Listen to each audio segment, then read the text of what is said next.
region of the country covering Bihar, Jharkhand, West Bengal, Odisha and Andhra Pradesh. This will cover अब की बार आंध्रा और बिहार। जी हाँ, जैसा कि आप जानते हैं आज देश में जो अंतरिम बजट है वो पेश हुआ। इस बजट को लेके अलग अलग जो अर्थशास्त्री है वो अपने अपने आकलन कर रहे हैं कि युवाओं को क्या मिला, महिलाओं को क्या मिला, गरीब किसानों को क्या मिला और अमीरों को क्या मिला। बहरहाल ये बात तो होती रहेगी, लेकिन सभी एक बात जरूर कह रहे हैं कि इस बार के बजट में बीजेपी ने अपने सहयोगी दलों का खास करके बड़ा ख्याल रखा है।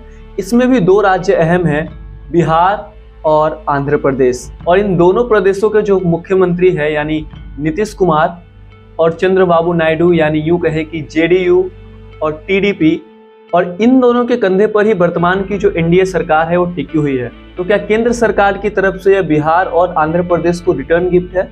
चलिए जानते हैं। देश की वित्त मंत्री निर्मला सीतारमन ने इस बार के बजट में बिहार और आंध्र प्रदेश को विशेष सौगात दी है। projects including setting up of a new 2400 megawatt power plant at Peerpanti will be taken up at a cost of 21,400 crore rupees.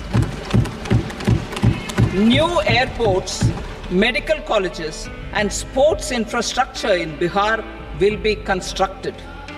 साफ दिखता है कि मोदी सरकार ने बजट के जरिए नीतीश कुमार को खुश करने की कोशिश की है। आंध्र प्रदेश और बिहार को बजट में बड़े पैकेज दिए गए हैं। हालांकि कमाल की बात यह है कि दोनों ही राज्य यानी आंध्र प्रदेश और बिहार विशेष राज्य के दर्जे की मांग कर रहे थे। उन्हें विशेष राज्य का दर्जा भले ही ना मिला हो, लेकिन इस बार के बजट में उनका ख्याल जरूर रखा गया है। आपको बता दें कि 2014 का चुनाव टीडीपी ने बीजेपी के साथ मिलकर ही लड़ा था, लेकिन आंध्र प्रदेश को विशेष राज्य का दर्जा न मिलने के कारण इस मुद्दे को लेकर जो टीडीपी है वो बीजेपी से अलग हो गई, यानी एनडीए से अलग हो गई। इसके बाद से ही टीडीपी ने बीजेपी को आंध्र प्रदेश को विशेष राज्य दिए जाने के मुद्दे को लेकर घेरना शुरू कर दी। इस बार के चुनाव में टीडीपी एक बार फिर से बीजेपी के साथ मिलकर चुनाव लड़ी, जीती। और खास बात यह है कि टीडीपी के बदौलत ही इस बार केंद्र में जो मोदी की सरकार है वो टिकी हुई है। हालांकि आंध्र प्रदेश में जो विशेष राज्य का मुद्दा है वो अभी भी है और ये मुद्दा अभी भी जिंदा है।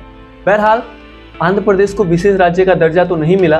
केंद्र सरकार ने साफ कर दिया है कि वो राज्यों को विशेष राज्य का दर्जा नहीं देगी, लेकिन इसकी जो भरपाई है उन्होंने बजट के माध्यम से पूरी करने की अपनी पूरी कोशिश की है।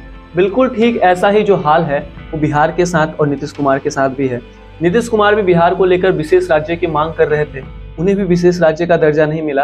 हालांकि बजट में चंद्रबाबू नायडू और आंध्र प्रदेश की तरह ही उन्हें भी काफ़ी ज़्यादा फायदा मिला है।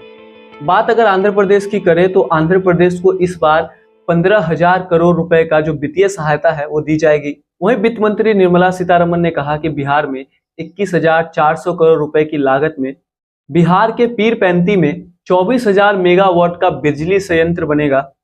इसके साथ ही सरकार ने वादा किया है कि केंद्र सरकार बिहार में हवाई अड्डे, नए मेडिकल कॉलेज और नए पुलों का भी निर्माण करेगी। इसके अलावा भी जो हाईवेज है वो हाईवेज बनाने का भी जो काम है वो केंद्र की सरकार करेगी। ऐसा जो वादा है वो केंद्र सरकार की ओर से इस बजट में बिहार को मिला है।